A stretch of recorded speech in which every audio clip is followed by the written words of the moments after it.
Merci à tous de votre présence donc, sur ce premier FlashCamp 2018. Bonne année à l'ensemble des personnes à qui je n'aurais pas souhaité encore avec de nombreux projets réalisés. Et puis, revenez fréquemment au bivouac. Donc, 2018 commence sur une touche internationale. J'expliquais tout à l'heure pourquoi, avec la proximité du CES, et puis parce que le bivouac a travaillé avec différents acteurs de l'accompagnement du territoire, dont les représentants sont avec nous ce matin et vont présenter rapidement la structure qu'ils représentent. Et on a essayé de travailler en commun sur un programme qui pourra bénéficier aux startups qu'on accompagne dans le cadre du bivouac. Mais bien sûr, ce qui est présenté aujourd'hui peut bénéficier à toutes les entreprises de notre territoire qui souhaitent se développer, passer la frontière française ou continuer un développement. Évidemment, donc l'idée des flashcamps, c'est vraiment axé sur des témoignages, retours d'expérience et puis échange. Donc n'hésitez pas à échanger avec les interlocuteurs. Pour l'info, donc Damien, qui représente le connecteur, ici capte la présentation du jour. Donc on live tweet également les présentations. Donc n'hésitez pas, si vous voulez aussi tweeter, à utiliser le hashtag FlashCamp. Et pour suivre les tweets, c'est le connecteur. Nous, le Twitter, c'est le bivouac. Et on va tout de suite passer aux présentations. Donc, les différents intervenants. Donc ce matin, on a des représentants de CCI International, Laurence Montagnière, qui va nous rejoindre. Vous avez prévenu de son retard ce matin. BPI France, donc Stéphane Santia, qui est avec nous ici et qui nous parlera des dispositifs qui peuvent accompagner. Puis on va laisser la parole à Hervé Poher, qui est président des CCE Auvergne. Et donc, je te passe tout de suite la parole, parce que c'est l'un des acteurs qui sera impliqué dans l'accompagnement des startups potentiellement dans les programmes qu'on a mis en place. Je démarre ?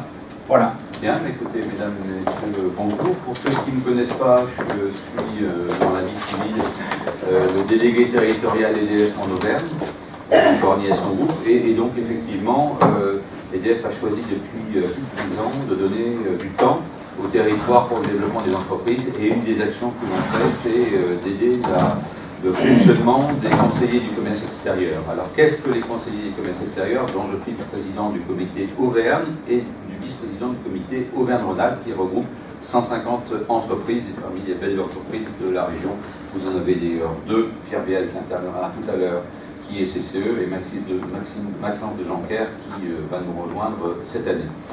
Les CCE, ça existe depuis un peu plus de 100 ans.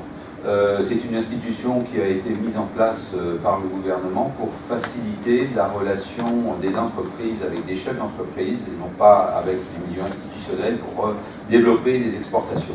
Des chefs d'entreprise qui ont une expérience à l'export. J'ai eu la chance, par le groupe, d'aller travailler dans 17 pays, en courte durée. 17 pays, c'est une chance, tous les frais sont payés. L'ensemble des entreprises qui font partie des CCE sont principalement des entreprises qui vendent des produits et des services à l'étranger. Et l'objet, nous avons 4 missions dans ces CCE. C'est d'une part d'informer les conseillers des pouvoirs publics sur les difficultés que rencontrent les entreprises en matière de relations à l'exportation. Nous avons sorti il y a un peu plus d'1 an un livre blanc Auvergne, comme il y a eu un livre blanc Rhône-Alpes qui a été fait, qui explicitait un certain nombre de choses qu'on a mis à disposition des institutionnels, et qui est l'expression du comité des 35 chefs d'entreprise qui sont à l'intérieur du comité Auvergne. C'est aussi attirer les jeunes vers l'international, parce que souvent les gens se font une mauvaise opinion de ce qu'est la réalité de l'international. Donc c'est une bonne manière, à travers des chefs d'entreprise, de leur expliciter les métiers de l'international et de les motiver sur des justes raisons. C'est parrainer les entreprises, et c'est la raison pour laquelle nous sommes aujourd'hui ici présents, accompagner les entreprises avec l'expérience des CCE, donc des 35 CCE dans le domaine de l'exportation. Chacun a ses compétences, c'est la somme de la compétence de tous qui fait qu'on peut essayer de vous rendre service, sachant que nous sommes dans le monde 4000, 2000 en France, 2000 à l'étranger. Nous sommes des personnes qui sommes nommés par le Premier ministre in tutela personae pour 3 ans, avec des mandats qui sont renouvelables. On est bénévole et on paye une cotisation. Parce que si les CCE, quoi qu'ils ont payé leur petit, qui donnent du temps, c'est vrai que ça donne accès à un chef d'entreprise, aux ambassadeurs, aux consuls à l'étranger, à toutes les organisations à l'export. Si vous voulez, c'est un titre qui nous donne le tiers de confiance par rapport aux acteurs de l'exportation. Voilà, c'est comme ça qu'il faut le voir, plus pour vous, l'expérience. Et puis enfin, le 4e mission, qui est l'attractivité du territoire, pour favoriser des investissements internationaux à l'étranger. On a sorti aussi, il y a un peu plus d'1 an, une note, une 30aine de pages sur l'attractivité du territoire, avec un certain nombre de recommandations que nous faisions aux institutionnels. En ce qui concerne l'accompagnement PME, dans notre livre blanc, nous avons mis en évidence la problématique des entreprises du numérique, pour la simple et bonne raison que, contrairement à une PME classique, qui peut vivre pendant 20 ans sans exporter, voire toute son existence, une start-up du numérique, très souvent, dans la première ou deuxième année, se lance déjà à l'international, parce que leurs produits sont des produits qui sont connus du coup très rapidement au niveau mondial. Oui, mais sans expérience, sans fonds propres, que faut-il faire? Ne pas les accompagner, les laisser naviguer tout seuls et sans accompagnement, ou au contraire se poser la question, quel nouvel accompagnement faut-il faire pour les entreprises du numérique?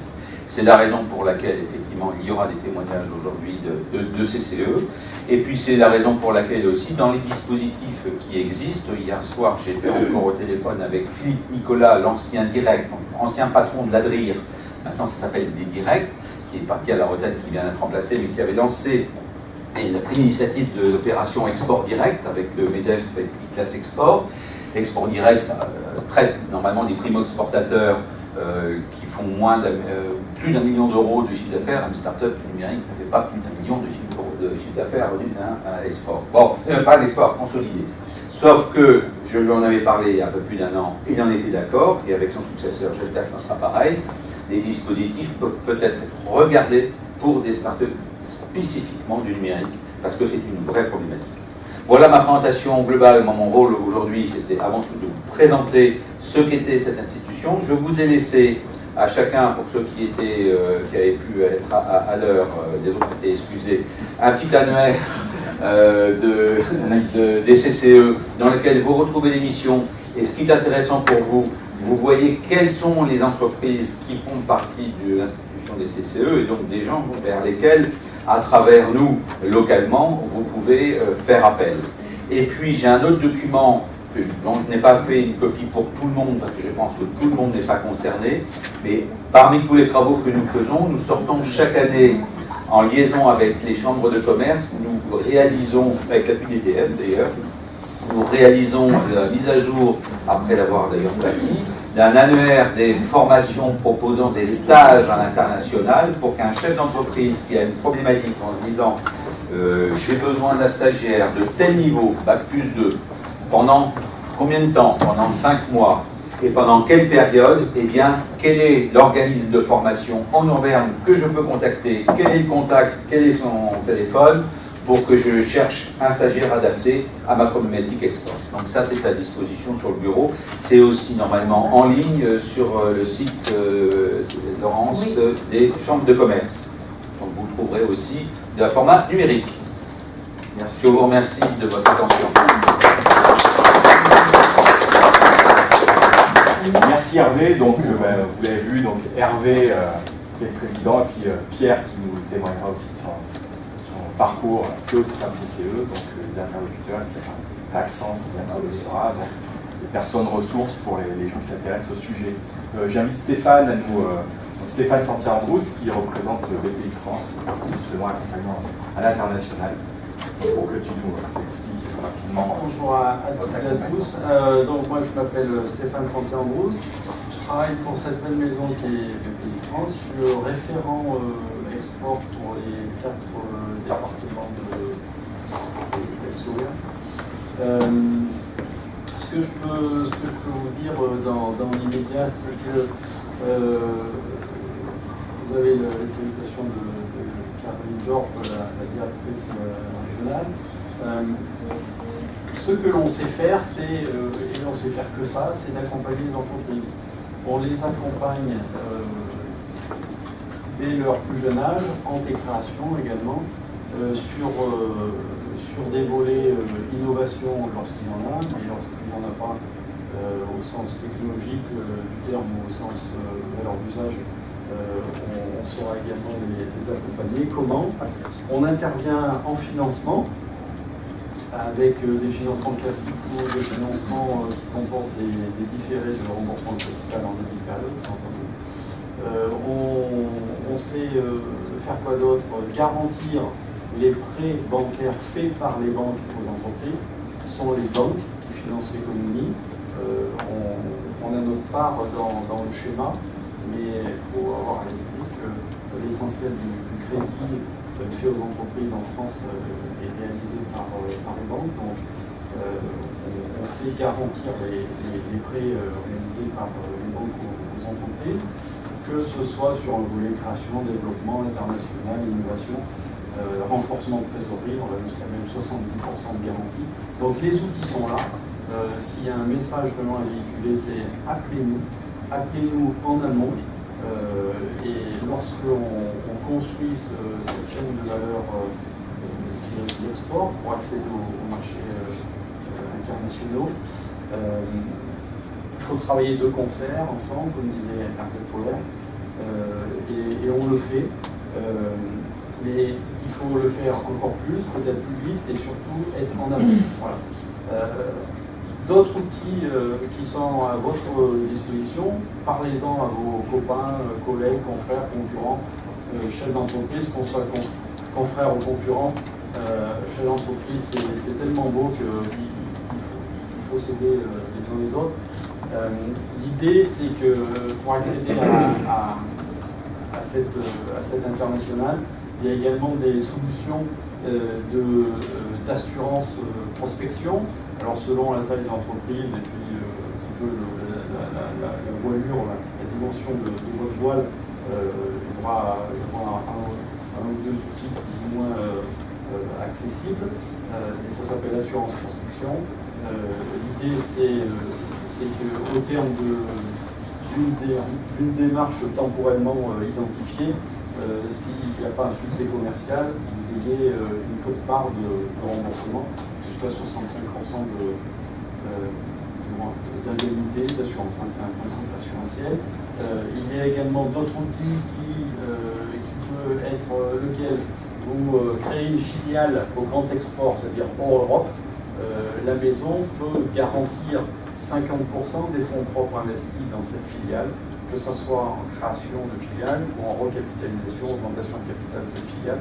50% des fonds propres sont garantis à qui? À la maison mère qui est en France et qui crée cette filiale à l'étranger. Et on peut déléguer cette garantie aux banquiers. Donc, plus on travaillera en amont, plus on pourra vous aider et tendre à être un petit peu chef d'orchestre, entre guillemets, parce que c'est bien prétentieux. Mais l'idée, c'est peut-être de détendre certaines tensions que tel ou tel banquier pourrait appréhender.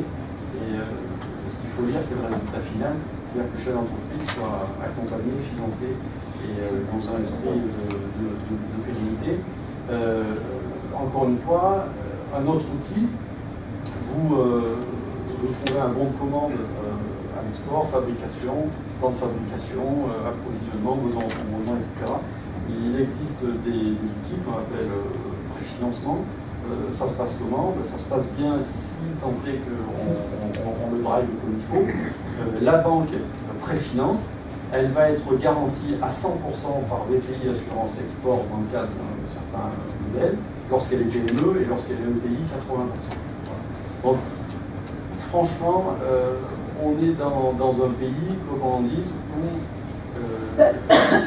tous les dispositifs sont là, il suffit de les activer et de se parler ensemble et de coordonner les actions pour nourrir cette chaîne de valeur et essayer de remplir la bonne case au bon moment. Voilà.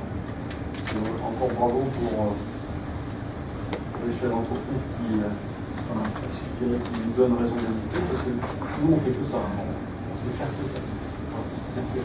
Merci Stéphane. Et avant de passer au témoignage, j'invite Laurence Rocher, qui est arrivée parmi nous. Je suis désolée pour le retard, vraiment, je me confuse. J'avais Vous allez prévenu. parler de CCI International, avec qui on a travaillé ce programme d'accompagnement des startups. Oui, donc ça avait déjà été fait, mais en comité un peu réduit. Donc CCI International, moi je me présente, Laurence Rocher-Calière. Je suis responsable du service international à la CCI Puy de Dôme. Donc on travaille au sein d'un réseau CCI International Auvergne-Rhône-Alpes, donc avec l'ensemble des chambres de commerce sur ce territoire-là. C'est une soixantaine de conseillers en développement international sur l'ensemble du territoire. Ici sur Clermont-Ferrand, donc nous sommes 6. On travaille également de façon un peu plus réduite sur l'ex-territoire Auvergne, du fait de l'historique sur ce territoire-là. Donc notre métier, c'est réellement accompagner l'entreprise, qu'elle soit une start-up, une entreprise structurée, une ETI également, dans son projet de développement. Donc ça va sur des projets, on va dire, réellement définition de la stratégie export, avec des programmes qui sont mis en place, des programmes dans le cadre de la région Auvergne, le programme Ambition PME. Donc c'est un programme qui est mis en place par la région dans lequel on a structuré une offre qui s'appelle Go Export. Cette offre permet à l'entreprise, pendant une durée de 1 an, d'avoir un accompagnement structuré d'une durée de 8 jours. Et ça allie à la fois des consultants et également l'expertise d'un conseiller international. Donc ça, c'est un volet pour des entreprises qui ont déjà initié une stratégie à l'international et qui veulent la conforter. Pour les startups, on a travaillé avec le Bivouac pour mettre en place un programme beaucoup plus adapté, beaucoup plus souple, parce qu'on sait que les entreprises qui sont des startups, les modèles peuvent évoluer, on va dire, très très vite. Donc on a conçu un programme qui reprend en fait des prestations que l'on a au sein de notre catalogue. Donc à la fois des rendez-vous experts. Dans ces rendez-vous experts, on intègre donc des rendez-vous avec des experts qui peuvent être des conseillers en propriété industrielle. Je vois qu'il y en a un ici, qui peut le présenter. Des rendez-vous également, parce qu'on a une convention avec le barreau, donc des rendez-vous avec les avocats, donc des permanences en propriété, en permanence juridique internationale, excusez-moi, je suis un peu fatiguée. Des permanences également avec l'équipe de l'export, la French Team, maintenant on l'appelle comme ça, hein. Donc avec BPI, avec les services de la région, avec l'agence, avec tous les acteurs qui forment cette équipe, auquel on rajoute bien évidemment les douanes, parce qu'on sait que le volet réglementaire est un volet quand même primordial, en termes d'exportation, à la fois de la vente de marchandises, et on va aussi apporter des informations sur tout ce qui est prestation de services. Donc c'est un programme global, j'ai parlé de rendez-vous experts. Il y a également la participation en lien avec Business France. On met en place un système de visioconférence avec l'ensemble des bureaux Business France à l'étranger. Ça, on l'initie dans le programme du Bivouac, donc ça se fait avec Business France et directement des pays également. Il y a également sur ce volet-là la participation à des réunions d'information. Donc sur l'année, on organise à peu près une quinzaine de réunions. La prochaine à venir, c'est une réunion sur la Suisse, parce qu'il y a une nouvelle réforme par rapport à la Suisse sur la vente de prestations de services. Donc là, on fait intervenir nos collègues de Haute-Savoie, puisque nos collègues de Haute-Savoie, bien évidemment, ils ont beaucoup de flux et de demandes par rapport à la Suisse. Donc on essaie de travailler comme ça, de façon beaucoup plus transversale. On organise également dans le secteur de la santé une WebConf Canada au mois de mars. Donc on a tout un programme comme ça, on va dire, de réunions d'information, que ce soit en présentiel ou en visioconf, qui sont mises en place sur différents pays. Quelques opérations phares, donc l'occasion de la quinzaine de l'international dans l'ensemble du réseau consulaire Auvergne-Rhône-Alpes, où là on organise une quinzaine d'événements ici sur le territoire Auvergne. Je vais en citer 2-3 qui peuvent intéresser les entreprises, on va dire, qui sont au Bivouac, mais plus largement. Et comme ça fait partie du programme Export Hub que l'on a mis en place avec le Bivouac. Donc c'est une visioconférence qu'on va faire avec la Commission européenne pour tout ce qui est l'utilisation, on va dire, de la base européenne Market Access Database. Donc là, pareil, on fait un système visio avec Bruxelles, de telle sorte que les entreprises ensuite puissent pouvoir utiliser de façon beaucoup plus fluide cette base de données. Il y a ce volet-là. Pour revenir au CCE, parce que je pense qu'avant tout, il est important que ce soit des entreprises qui témoignent de leur expérience. L'effet networking et coaching est hyper important pour une start-up, ce mentoring. Donc on a mis en place avec Hervé et donc Pierre, qui est monsieur Louet,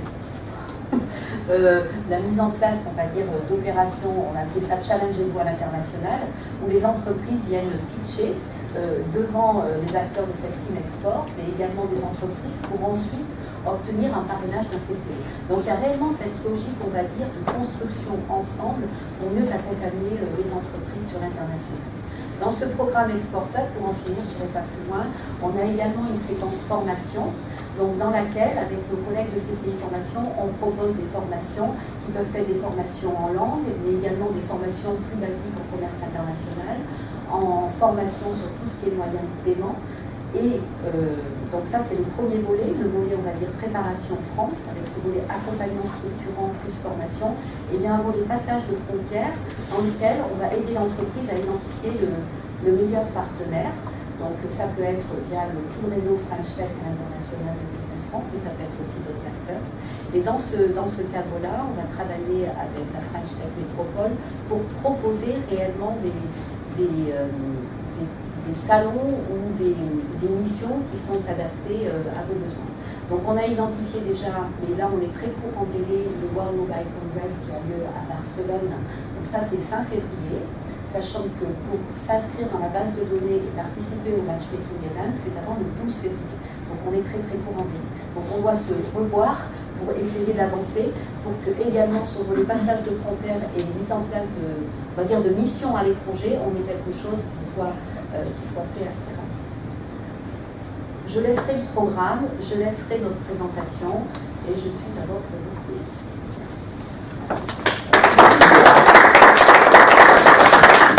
Voilà, donc l'idée c'était en préambule de donner un peu une vision, de montrer que déjà on travaille ensemble pour le bénéfice des acteurs économiques et des entreprises qu'on accompagne. Et puis de montrer que depuis ici on a accès à beaucoup de services qui nous permettent d'aller loin à l'étranger. Et l'objet donc principal de notre flashcamp, c'est aussi de permettre d'avoir quelques témoignages. Donc on a présent avec nous Maxence Desjonquières de la société Bios, que je vais inviter à me rejoindre maintenant, qui va nous parler de son expérience. Et puis ensuite Pierre Béal nous partagera aussi la sienne pour l'entreprise du BITEC. On va avoir un troisième intervenant, mais qui malheureusement n'a pu se libérer ce matin, donc qui s'est excusé auprès de nous. Donc on a un petit peu plus de temps pour pouvoir... Donc là on a combien de temps juste pour adopter le modèle? Voilà, 10 minutes de présentation si ça va, ouais, c'est bien. Voilà. Hop, on va essayer de mettre en plein écran. Sinon zoom. Voilà, très bien. Zoom un peu plus pour qu'on voit seulement la première branche. Là, tu veux zoomer plus? Vas-y, descends un petit peu. Excuse-moi. Dyslexie. Avancez. Voilà, très bien. Ok, donc bonjour à tous. Donc moi, Maxence, chez Bios, je m'occupe du développement international, concrètement. Donc Bios, c'est une société pharmaceutique, donc on fabrique des médicaments. On fait des médicaments à base de bactéries vivantes, pour être précis. Et c'est une société qui est ancienne, puisqu'on a 60 ans d'existence. On a été créé dans le Cantal dans les années 50 par une société, la société des Cap de Roquefort, pour être précis, qui disait on fait déjà du fromage, qu'est-ce qu'on pourrait faire d'autre avec du lait? Et au final, ils se sont dit, bah, tiens, il y a des antibiotiques qui commencent et qui font des ravages au niveau des bactéries intestinales. On va faire des cultures de bactéries lactiques. Donc vous connaissez peut-être Ultralure, qui est plus connu que nous. C'est à peu près la même philosophie. Donc c'est des médicaments à base de bactéries vivantes. Aujourd'hui, on est 90 personnes, on est sur une courbe ascendante, puisqu'on a embauché sur la dernière année une dizaine de personnes. Donc je dirais qu'on a une bonne croissance. Alors, aujourd'hui, on va parler export. Donc nous, ça fait 50 ans qu'on exporte. Donc déjà dans les années 60, Bios, qui à l'époque s'appelait Laboratoire Liocentre, exportait au Japon. ce qui revient à peu près à la même chose que dire qu'aujourd'hui on a nos produits sur la station internationale spatiale. Parce qu'à l'époque, j'exposais au Japon, c'était vraiment quelque chose assez incroyable. Et vraiment, je tire mon chapeau au Cantalou de l'époque. On exporte dans 50 pays, d'accord, et aujourd'hui on fait 95% de notre chiffre d'affaires à l'export. Donc on a une certaine tradition d'export. Donc ça veut dire qu'il y a l'entretien du parc existant. Je vais y passer rapidement et tu comprends qu'ici il y a plutôt des gens qui veulent aller pour la première fois à l'export, donc je passerai plus de temps sur cette deuxième partie. Donc l'entretien, pour moi, lorsqu'on a un parc comme ça, on a des partenaires qui existent. Aujourd'hui on a une cinquantaine de partenaires à l'export. L'image qui me revient, c'est l'image d'une forêt. C'est pas parce qu'une forêt est poussée qu'il n'y a plus rien à faire. En l'occurrence, il y a certains arbres qui pourrissent, donc il faut les enlever. Donc il y a certains partenaires à l'export qui peuvent ne plus être pertinents par rapport à l'évolution du marché, donc il faut savoir les enlever. Il y en a certains qui peuvent être des belles pousses, donc là dans une forêt il faut couper les arbres aux alentours de manière à laisser l'arbre pousser. Même chose ici, il peut y avoir des partenaires qui deviennent hyper pertinents et donc les accompagner et être présents. Donc tout comme on surveille sa forêt, on est là, on regarde en permanence, être présent régulièrement, donc occuper le terrain. Un partenaire qui est seul à 1000, 2000, 4000, 5000 km de distance, si on ne va pas le voir régulièrement pour le garder connecté avec nos valeurs, avec notre vision sur le marché, ça ne fonctionne pas. Et puis aussi nous oublier pour une autre entreprise qui le courtiserait davantage. Et l'autre chose importante, c'est comprendre les marchés. Donc les marchés sont en évolution permanente, là-dessus je ne fais pas la classe. Et donc, il faut être proche de son marché. Donc, être proche de son marché, c'est aussi aller régulièrement sur place pour comprendre comment est-ce que les choses évoluent et comment est-ce qu'on peut en permanence adapter son offre. Alors, ça c'est vraiment une introduction très rapide sur la partie entretien de quelque chose qui est existant. Alors, je vais quand même passer plus de temps sur la partie développement. Alors, s'il y a une chose que vous devez retenir de ma présentation, c'est tout ce que vous pensez depuis la France est faux. Voilà, ça vous pouvez l'écrire, c'est vraiment une chose, c'est du vécu là, c'est du vécu. Alors pour information, moi je reviens de 18 mois aux États-Unis et on s'était fait des plans sur la comète, des châteaux en Espagne depuis la France. Et je suis arrivé aux États-Unis, au bout de 3 mois, je me suis dit, j'ai mon château de cartes qui s'est écroulé et je me suis dit, on est complètement à côté de la plaque. D'où l'intérêt vraiment d'être sur place, appréhender un marché et les opportunités réelles que l'on peut avoir depuis l'étranger, c'est quand même depuis la France par contre, c'est quand même très compliqué. Alors la bonne nouvelle quand même, c'est qu'une fois qu'on va sur place, bien entendu, ça donne l'opportunité de rectifier son business model et de pouvoir s'adapter et de trouver d'autres opportunités auxquelles on n'avait pas pensé. Je vais vous donner des exemples parce que c'est l'objectif, c'est vraiment des objectifs de la vie réelle. Lorsque je suis parti aux États-Unis, l'objectif c'était de faire du licensing sur nos technologies. On s'est rendu compte que notre idée de faire sur la manière dont on allait faire du licensing était complètement en dehors de la plaque par rapport aux us et coutumes réels du licensing, qui était quelque chose qui était nouveau pour nous. Donc, au bout de 3 mois, comme je disais, un peu phase de déprime. Donc, quand courbe en U, vous voyez, je tombe au fond du trou en me disant bon, bah, t'es encore là pour 12 mois, qu'est-ce que tu vas faire quoi.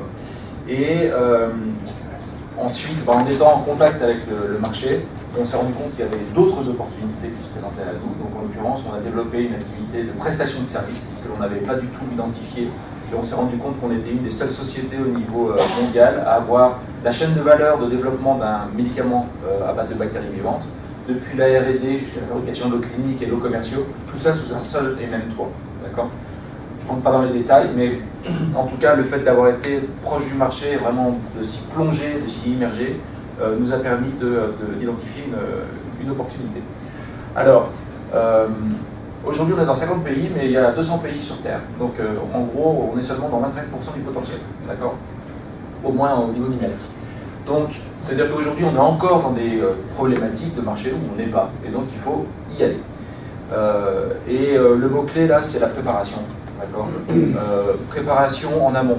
Faire un salon en disant je vais poser mon stand sur un salon, je vais aller traîner mes guêtres dans un salon et je vais faire les contacts, vous ferez sûrement des contacts, mais vous en ferez certainement beaucoup moins que si vous avez fait tout un travail préparatoire en amont. Donc il y a quand même pas mal d'options pour identifier des projets, des prospects en amont. les congrès, alors on parlait ce matin du CES, effectivement, il y a des grands salons comme ça qui sont hyper pertinents par rapport à une profession. Et effectivement, il y a toute la profession qui converge, donc c'est vraiment des hubs et des endroits très pertinents pour pouvoir faire du contact. Donc ça, c'est vraiment important. Alors les congrès, on peut à la fois être intéressé par les participants et par les sponsors. D'accord. Donc moi, par exemple, j'ai des produits en gynécologie. Lorsque j'ai un produit que je cherche à développer dans un pays, je prends tous les congrès en gynécologie, j'identifie quels sont tous les sponsors. D'accord.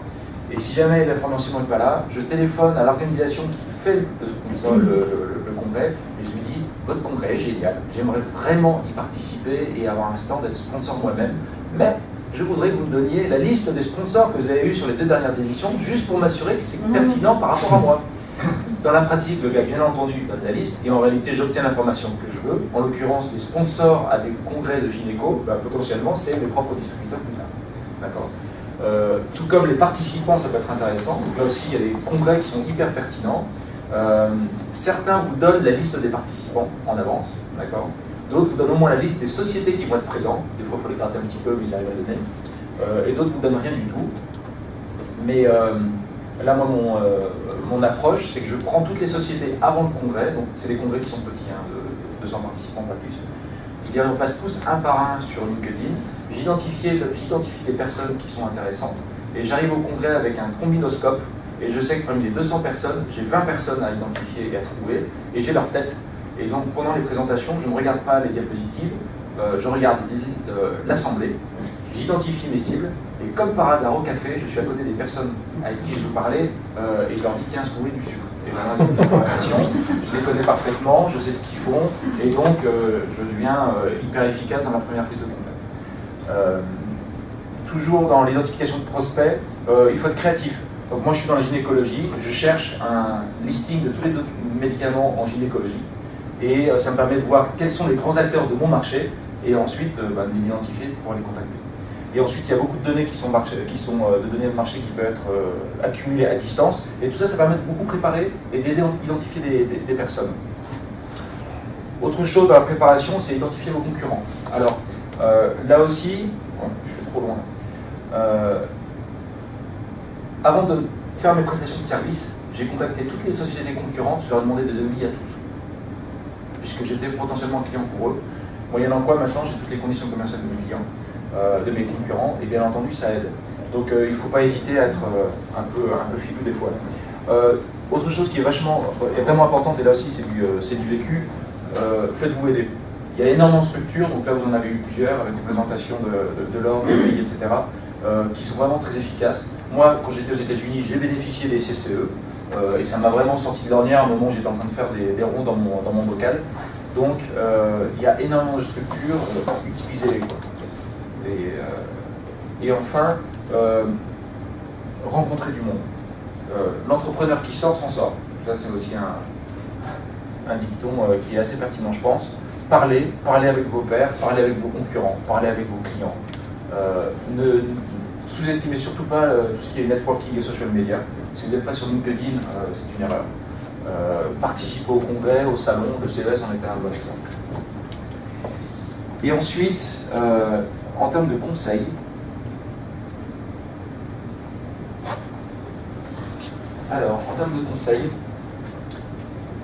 l'attitude export, d'accord?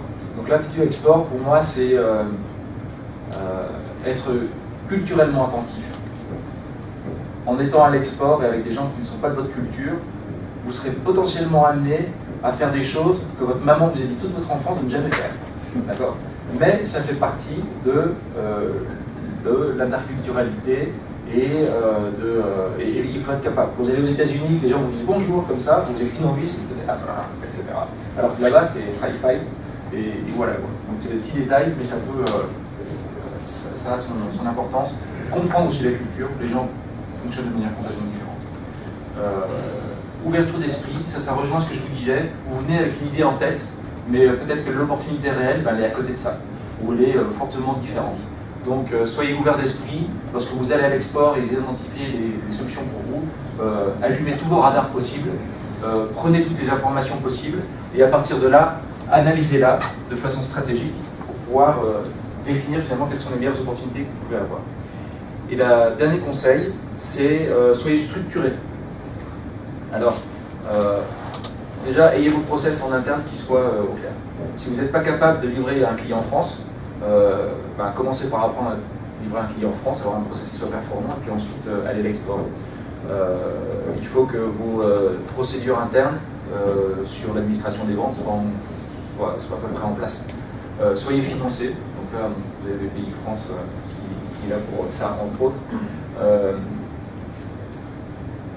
De toutes les sociétés que j'ai vues, ils disent lorsqu'on monte une filiale, il faut minimum 18 mois à 2 ans avant qu'on soit vraiment pertinent sur son marché et avant qu'elle commence à être vraiment opérationnelle. D'accord ? Donc l'export, ça coûte cher, il faut des billets d'avion, etc. Donc vous êtes obligé d'avoir un minimum de financement. Mais il y a des couvertures pour ça, donc là aussi, rapprochez-vous de BPI France. Et enfin, ne négligez surtout pas la partie contractuelle. Alors les contrats de confidentialité, qui sont un grand classique dans l'industrie pharmaceutique, on a l'impression que c'est un contrat sur 2 pages, donc on s'en fiche. Dans la pratique, c'est une vraie obligation qu'on prend. Donc si vous signez des accords de confidentialité, faites attention. Moins vous êtes exposé à de l'information confidentielle, mieux vous vous portez. Et en règle générale, il faut faire très attention à la contractualisation, donc la partie juridique est vraiment importante. Et ça de plus en plus. Privilégier le plus possible des lois françaises ou européennes, jamais la loi des partenaires. Et en termes de sécurisation, demander des paiements en avance, ça c'est la meilleure sécurité. Une fois que l'argent est sur le compte, là, c'est pédard. Voilà, bon, écoutez, c'est très rapide comme tour d'horizon, mais si vous avez ensuite des questions, vous êtes bienvenus. Maxence, peut-être pas une question, mais juste peut-être une précision dans les conseils justement que tu donnes. Pensez aussi effectivement lorsqu'on va à l'export, dans le but effectivement de commercialiser des solutions protégées par la propriété intellectuelle, de penser à respecter notamment les délais pour faire les extensions, notamment en matière de brevets. Également penser effectivement à étendre les marques. Autant aux États-Unis, je dirais, on peut avoir une approche assez sécure parce que le droit d'usage coule aux États-Unis. Par contre, si on va à Shanghai et qu'on est à la recherche de partenaires, je pense qu'il vaut mieux anticiper le dépôt. Donc là, c'est ce que tu disais, effectivement, bien s'imprégner de l'approche culturelle de chacun des pays. Mais les pays, justement, après le voyage, c'est quelquefois source de difficultés, on va dire. Parce que mon problème est à l'avenir. Oui. Est-ce que vous avez privilégié d'avoir les filiales en propre ou passer par les distributeurs Alors, nous, on a des distributeurs dans la plupart des pays. On a fait une filiale aux États-Unis, mais c'était surtout pour avoir un visa. Dans la pratique, c'était plutôt un bureau commercial. Les filiales, le problème, c'est l'investissement. Nous, on est une société de 90 personnes, donc on a une capacité financière qui est ce qu'elle est. Et donc, stratégiquement, on a préféré concentrer nos ressources financières sur le développement de produits et confier l'export aux distributeurs. Ce qui a ses pour et ses contre. L'avantage, c'est qu'on bénéficie d'un partenaire qui est directement sur place, qui a déjà des réseaux, qui va financer la promotion sur place, donc c'est léger au niveau financier. L'inconvénient, c'est qu'on y file un peu les clés de la bagnole, et donc en fonction des partenaires, il y en a certains qui vont accepter qu'on lui donne des conseils, et il y en a d'autres qui vont être très autonomes et qui vont avoir tendance à partir un petit peu des directions qui sont pas forcément plutôt distributeurs. Vous participez dans la partie marketing dans les pays. On est en... Nous, alors, aujourd'hui, on est en pouvoir d'influence. D'accord ? Parce que dans la pratique, ils nous disent t'es bien mignon, mais dans la pratique, c'est mon fric que j'investis. Donc, je voudrais quand même avoir mon mot à dire finalement sur comment est-ce que je vais investir mon propre argent. Donc, on essaie d'être le plus impliqué possible. Et là, ça dépend beaucoup d'un distributeur à l'autre. Il y en a certains qui sont très ouverts, et il y en a d'autres qui sont très fermés. Et puis, il faut composer avec. Et vous préférez d'avoir des distributeurs exclusifs sur un pays ou plusieurs distributeurs dans le droit? Alors, par rapport aux contraintes de la pharma, on a plutôt des distributeurs exclusifs. Maintenant, l'exclusivité, c'est un peu la mort du business, parce que si on a un exclusif qui est mauvais sur un territoire, contractuellement, on est engagé, alors là aussi dans mon secteur, sur des périodes de 5 à 7 ans, et donc potentiellement, on nous croit sur ce pays-là pendant 5 à 7 ans. Donc l'exclusivité, il vaut mieux l'éviter, ou en tout cas, sinon, il faut limiter l'exclusivité le plus possible, ou la cantonner. Alors aux États-Unis, par exemple, on peut avoir 5 accords exclusifs sur les États-Unis, parce Parce que dans la pratique, on peut faire des breakdowns par canal de distribution. Donc il y a le canal pharmacie, il y a le canal drug and mass, donc ça c'est les supermarchés. Il y a le canal MLM, donc c'est la vente de Tupperware, et le canal vente par internet, etc. Donc on peut donner des exclusivités, soit sur des produits très spécifiques, soit sur des canaux de distribution, mais le plus possible éviter des exclusivités totales, en anglais blanket exclusivity, donc nature complète. Parce que là par contre, si le partenaire est mauvais, on est fixé pour plus rien. Sur un marché comme les États-Unis, ils ont une exclusivité sur tout le pays ou on peut segmenter sur des secteurs géographiques? Alors ça dépend beaucoup du secteur d'activité, mais il y a tout. C'est un pays qui est tellement grand qu'il y a tout. Tu peux faire des segmentations géographiques, oui, c'est tout à fait possible. C'est tout à fait possible. Dans votre secteur, c'est... Alors dans notre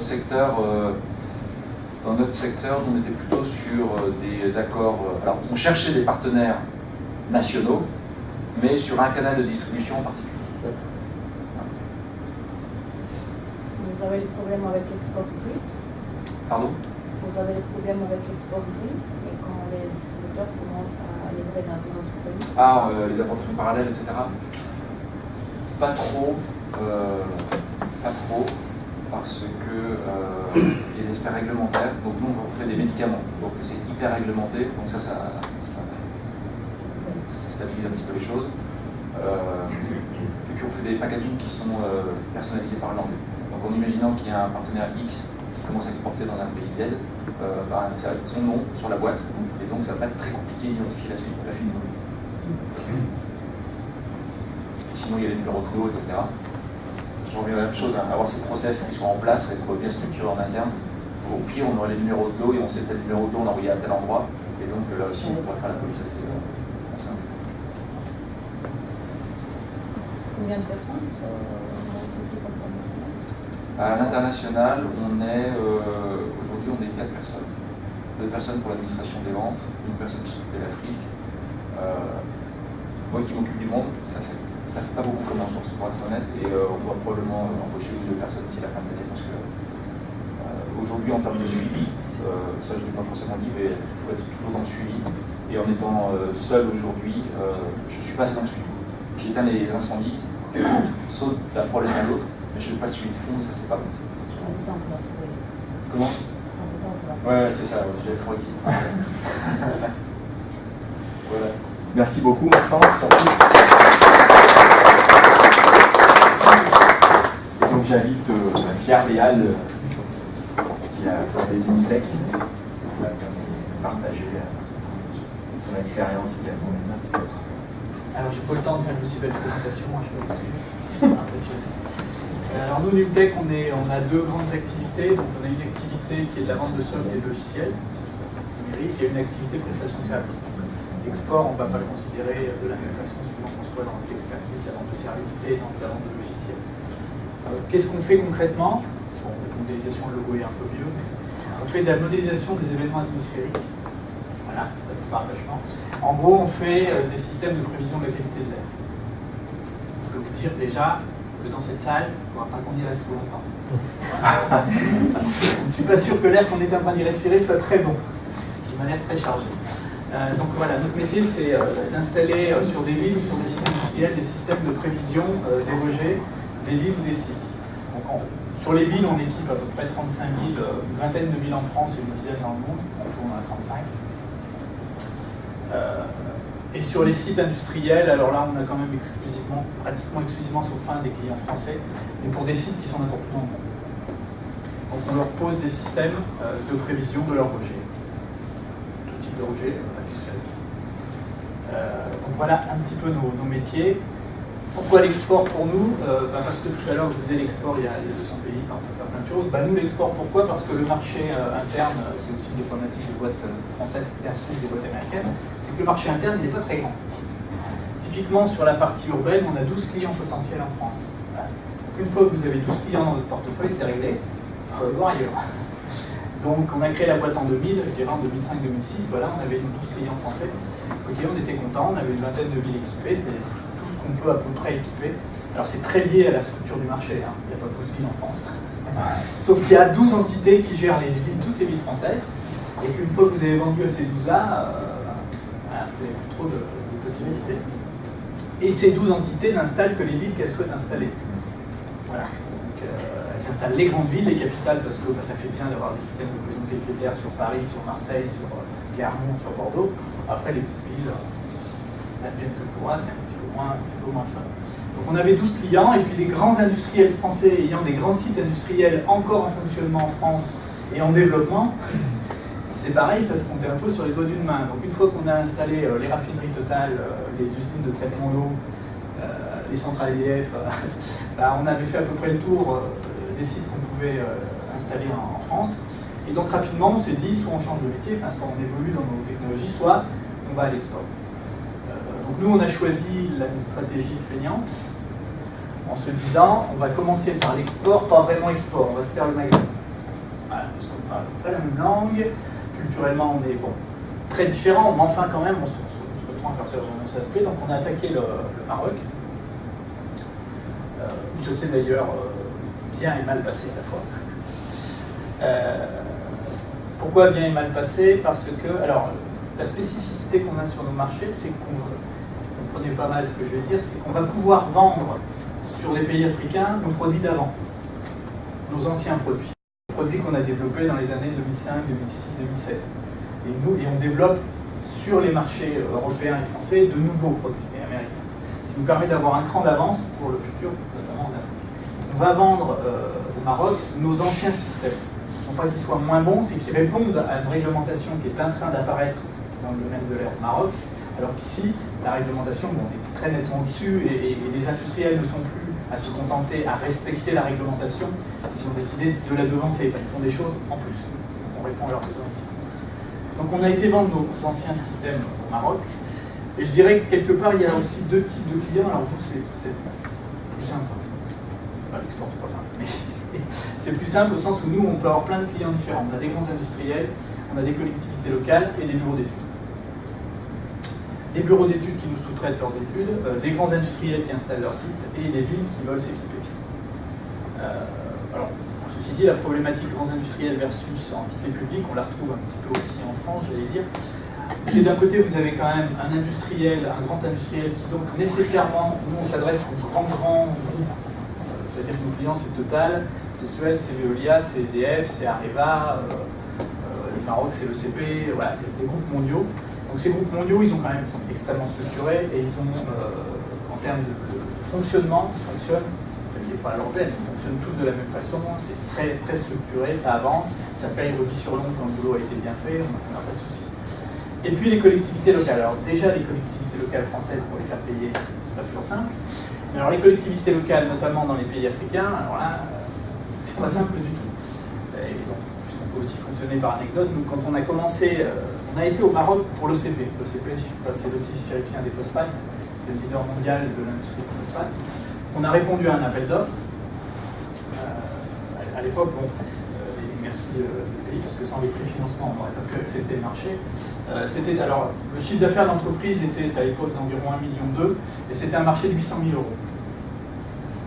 Donc, c'était ce que le casse-gueule assuré en termes de trésorerie.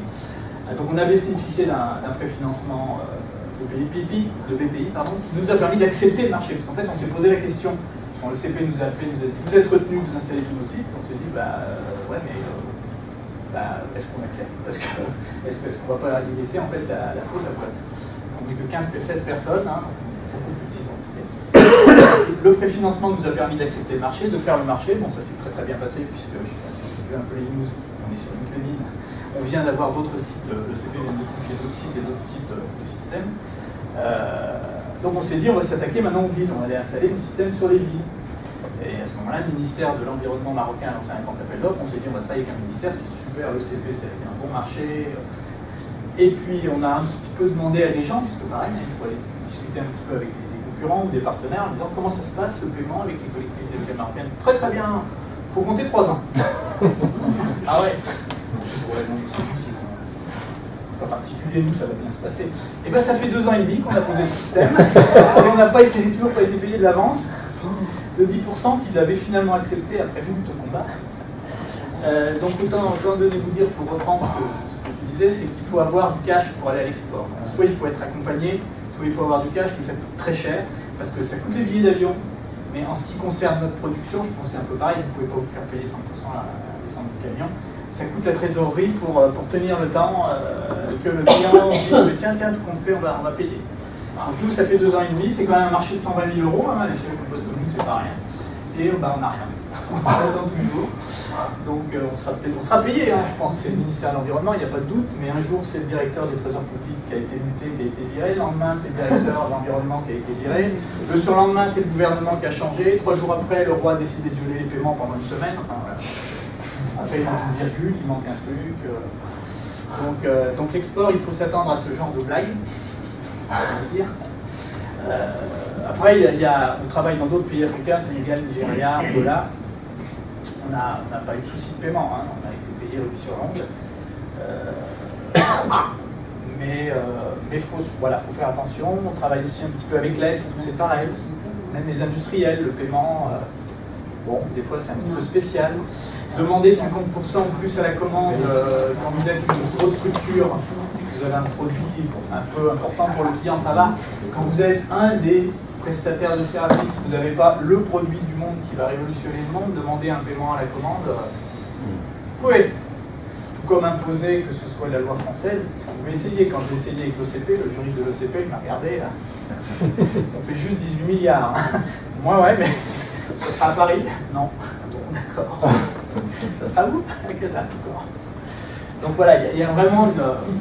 Enfin oui, il faut être très ouvert, il faut être prêt à prendre des baffes, il faut être prêt à prendre des risques, il faut être prêt à donner de sa personne. Alors nous, on n'est que 2 à faire l'export vraiment. Et au début, quand on l'a lancé dans la société, j'étais tout seul. Et les premiers voyages, alors je ne sais pas si vous connaissez un peu l'Algérie, mes premiers voyages étaient en Algérie. Et j'avais réussi à contacter la Sonatrach, qui est le pétrolier algérien, qui m'avait convié à présenter mes produits sur les sites d'Assim et Saoud, donc c'est tous les sites les plus de pétrole algériens. Donc c'est en plein désert, à 200 bornes, il n'y a rien autour, c'est en plein désert. Et il n'y a pas de ville en fait, moi je ne savais pas, donc je suis arrivé comme un CON, descend l'avion, je demande un taxi pour aller à la ville la plus proche, on me dit il n'y a pas de ville, monsieur ici. Je me suis dit, je vais dormir où? Il n'y a pas de ville. Non, il n'y a pas de ville. Bon, j'appelle mon contact, il ne répondait pas. Dans le désert, ça fait vite froid. Et à 22h, ils ferment l'aéroport, ils me mettent dehors. Donc j'étais assis sur les marges de l'aéroport, j'étais tout seul, il n'y avait plus personne sur le parking. Je me suis dit, non, là, je savais pas bien ce que je devais faire. Le gars de la Sonatrach finit par m'appeler, il me dit, vous êtes où? Alors je lui explique où je suis. Et je lui dis, ce que je vous propose, dites-moi où est le village le plus proche, j'y vais à pied, il me fait 85 km. Bien, ça va pas être gagné. Et à ce moment-là, j'ai eu un coup de bol, il y a un camion qui est passé, c'est un camion Total. Le mec, il a vu un gars assis sur les marches, il me dit, mais qu'est-ce que vous foutez là? Alors je lui ai expliqué mon truc, il me dit, moi je vais faire tous les puits de pétrole, je bosse pour Total, je vous emmène dans mon camion, et il m'a déposé au premier puits de pétrole, où les mecs m'ont fait rentrer. Mais pendant un petit moment quand même, alors ça fait sourire aujourd'hui, je souriais pas trop quand j'étais dans le truc.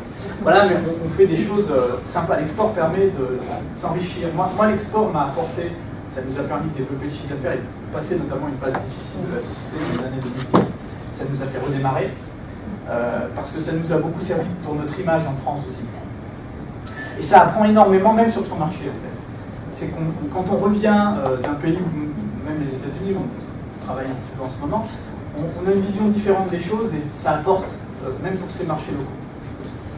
Après, je dirais l'export dans le numérique, c'est un peu différent, effectivement. J'ai l'expérience de Newtech, où on est une boîte de Clermont, donc une partie de France, puis on a une partie à l'export.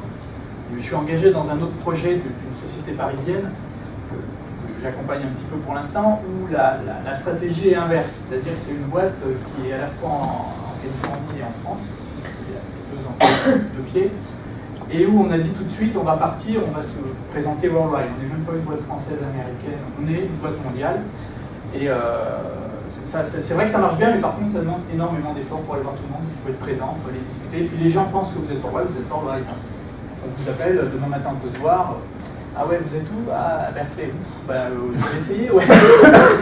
Donc voilà, mais c'est une approche différente qui peut être pour une boîte de numérique prise, parce qu'il faut prendre avec précaution quand même, qui permet d'aller beaucoup plus vite, mais derrière, il faut être sûr. Voilà, petit un peu.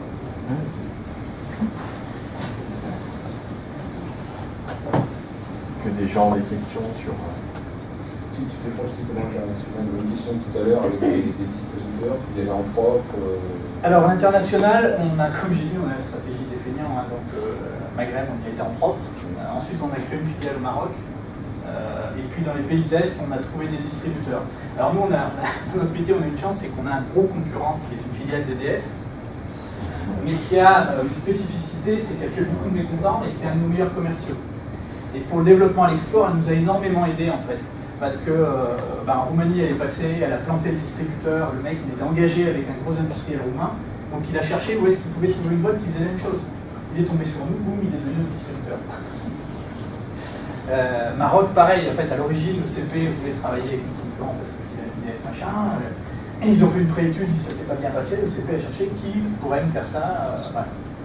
On n'est pas beaucoup de boîtes dans le monde à travailler. Donc on est oui, plutôt passé par des distributeurs, sauf quelques pays qu'on s'est gardé en propre.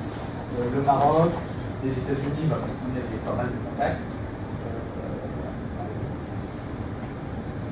Mais ça dépend du produit.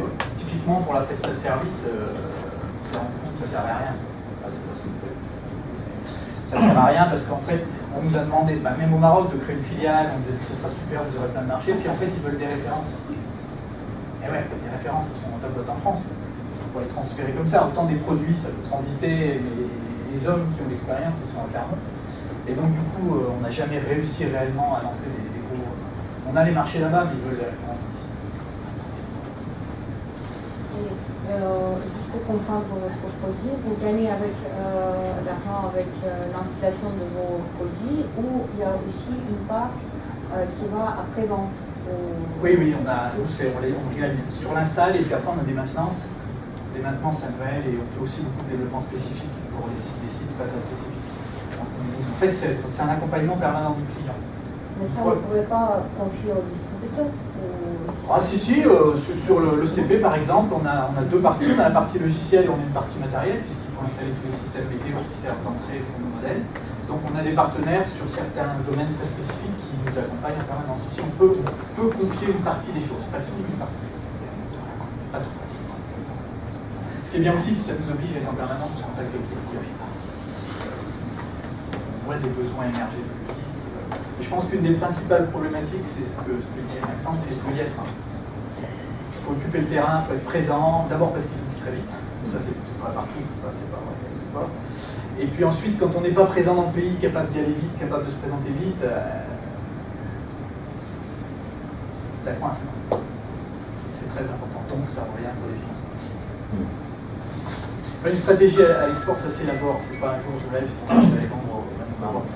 Il faut vraiment la bâtir, la structurer, peut-être trop ambitieux de faire attention, savoir où est-ce qu'on en est en termes de financement, quels hommes et quelles femmes de l'entreprise vont être impliqués. Parce que ça veut dire qu'ils ne seront plus sur une autre production si vous les basculez.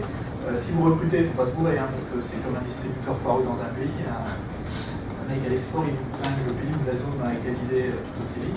Donc c'est vraiment quelque chose qu'il faut réfléchir, structurer, avec un objectif précis.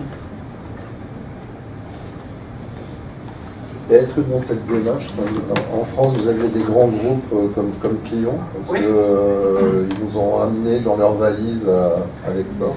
Alors, parce que c'est un des points forts, pour les Allemands, les relations entre les grands groupes et les PME, mais j'ai pas l'impression qu'en France... Il y a deux façons. Nous, les grands groupes français nous ont amenés à l'export en nous faisant travailler sur leur site à eux. C'est une chose. En fait, Total possède beaucoup de raffineries dans plein de pays dans le monde. On bosse sur leurs raffineries qui sont en général pas sous leur enseigne, mais qui sont à eux. Après, il y a des choses comme Pacte PME, des choses comme ça. Je ne sais pas si vous connaissez. Hein? Ça s'appelle plus Pacte PME.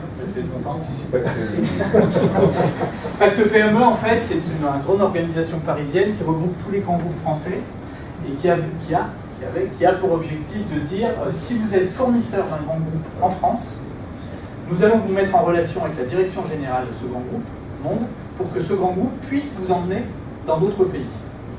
Nous, on a tenté le coup avec EDF. Désolé Hervé. Alors ça s'est très bien passé parce que j'ai gardé de très bonnes relations avec la direction générale d'EDF, mais ça s'est pas bien passé du tout. Vous allez voir pourquoi. Donc en fait j'ai contacté le PME, j'ai dit voilà on installe tous les sites EDF en France et EDF venait de racheter le nucléariste américain à l'époque. Et moi le nucléaire ça m'intéresse, enfin les systèmes sont pertinents pour ça. Et deux, les États-Unis, bah, ça fait rêver, hein, ça m'intéresserait aussi. Donc est-ce que vous pouvez nous mettre en relation avec EDF pour aller aux États-Unis? Donc on nous a mis en relation avec la DG d'EDF en France, qui nous a donné un contact à Washington, qui était le patron d'EDF de là-bas. On me dit voilà, tel jour à telle heure, il vous recevra, vous verrez, il va vous accompagner, il va vous aider, tout se passe bien. Moi je me suis dit mais c'est génial le truc, hein, parce que en tout ça en 3 semaines, hein, très vite, le rendez-vous. J'arrive chez le type, j'étais attendu, je rentre dans son bureau, il s'assoit en face de moi, il me dit bon alors vous venez pourquoi? Ah bah déjà il n'était pas au courant.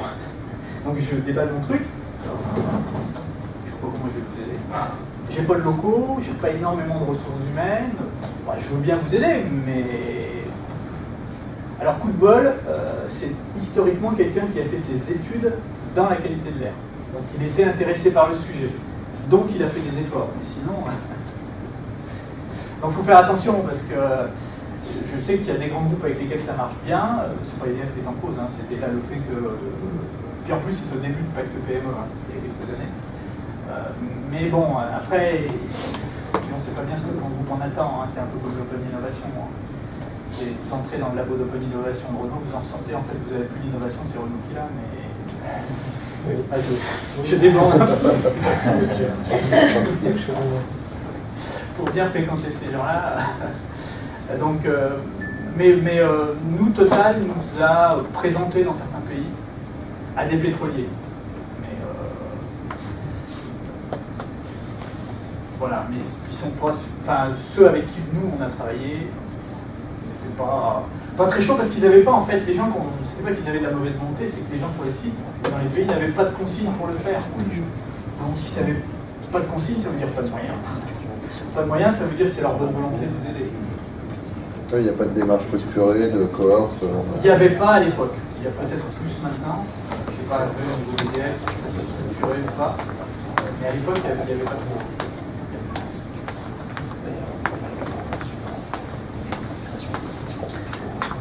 Une dernière question pour Pierre.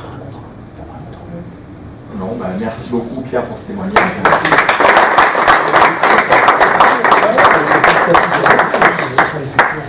Voilà, bah, j'espère que ce moment d'échange vous aura permis de vous apporter des éléments clairants, puis surtout des contacts avec qui vous pouvez évidemment continuer à échanger maintenant ou évidemment prendre des cartes et continuer par la suite.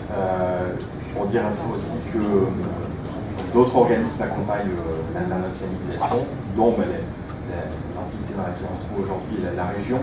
On a prévu un rendez-vous donc, sur la partie plutôt axée à la zone Europe, les accompagnements dont les entreprises peuvent bénéficier. Potentiellement, on en parlera au 2e semestre. Je ne sais pas si vous voulez dire un petit mot autour de l'accompagnement que j'ai donné aujourd'hui. Non, ce sera plutôt sur l'accompagnement sur les programmes européens. Ouais, on envisagera cette partie mais qui est importante à nos yeux, donc on se recalera un rendez-vous, 2e partie de l'année 2018 sur le thème. Puis je voudrais juste céder la parole avant de conclure à Hervé qui voulait vous proposer un rendez-vous encore sur les thèmes prochainement. Bon, moi j'aime bien en parler de Pierre Béal. Ça fait depuis la création de son activité qu'on se connaît. Mais vous voyez, vous pouvez avoir accès à des CCE qui vont vous parler cash. L'intérêt c'est ça, hein. Il y a un jeu d'acteurs qui fonctionne, il y a des avantages et des inconvénients à utiliser un certain nombre d'organismes. Il faut bien savoir décrypter ça.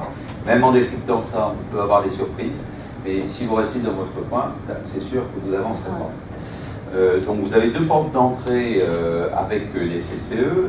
Moi-même, parce qu'il se trouve qu'au titre d'EDF, nous sommes fondateurs du Bivouac avec un certain nombre d'autres entreprises, donc je suis régulièrement au bout du Bivouac et à la gouvernance du Bivouac, premièrement.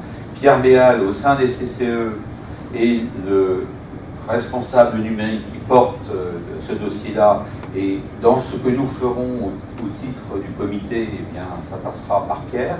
Voilà. Et puis, donc, effectivement, je vous passe l'information que pour les entreprises du bivouac, du numérique, qualifiées par le bivouac, donc par Clément, le 8 mars,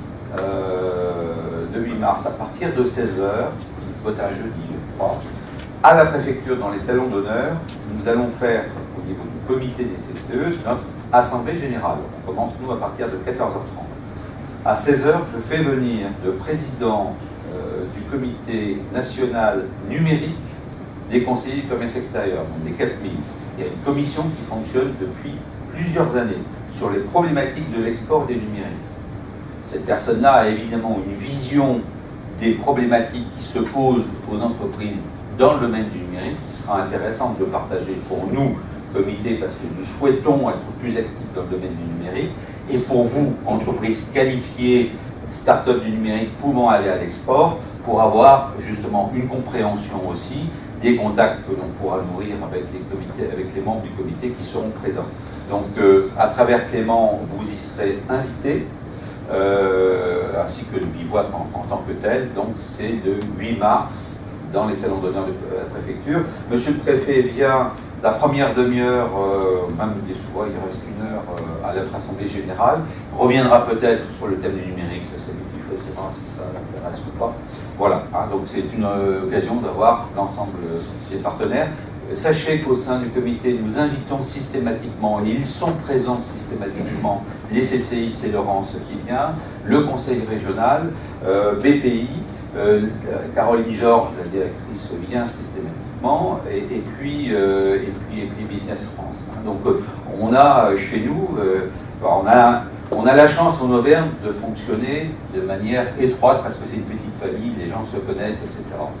On est à une charnière actuellement. On est à une charnière parce que dans le domaine de l'export, ça fait 1 an qu'il y a une attente des acteurs de ce que le conseil régional, de ce que les CCI vont faire en matière de gouvernance, vont faire en matière de produits. Bon, ça a bien avancé. Le 23 janvier, il va y avoir à la BPI une réunion de coordination de l'ensemble de ces acteurs. Moi, j'espère, d'ailleurs, je vais saisir Caroline Georges, je lui en ai déjà parlé, mais je vais lui saisir par écrit. Ça doit être le point de départ pour arriver, non pas à faire un catalogue des aides, mais à avoir par problématique d'entreprise l'accompagnement possible par les différents organismes, mais traité par problématique, hein, et pas un catalogue d'aides, parce que j'ai vu en Rhône-Alpes le guide qui existait, non mais en Rhône-Alpes, quand on n'était pas encore vers Rhône-Alpes, l'ancien catalogue, pour une PME, voilà, il faudrait qu'on réussisse à faire, comme pour les annuaires des formations proposant des stages à l'étranger, dans l'esprit des chefs d'entreprise, je réfléchis, et c'est quoi ma réponse? Et non pas dans l'esprit de nos structures, et on vous met ça à disposition, et puis après vous fouillez, quoi. Voilà. Voilà, donc au 8 mars, et puis bien sûr avant, puisqu'on a l'occasion de se croiser. Merci. Merci Hervé. Merci à tous pour votre présence. Donc le prochain flashpoint sera sur le thème de la technique, avec le fabuleux parcours du développeur. Donc on a une proposition de 2 techniciens, deux devs qui travaillent au bivouac. Donc Don Noël qui est là parmi nous aujourd'hui, et puis Anthony qui travaille pour Yacidiz, et qui nous ont proposé de démystifier un peu le travail du dev, qui est un travail crucial dans le développement des startups qu'on accompagne. Voilà, donc prochain rendez-vous sur ce thème dans 1 mois dans nos locaux, et d'ici là, bien sûr, tous les mardis matins, nous dans le bivouac à 9h, si vous souhaitez venir. Voilà, les acteurs sont encore présents, vous pouvez évidemment échanger. Merci pour votre présence et à bientôt. Il y a des documents disponibles ici si vous souhaitez.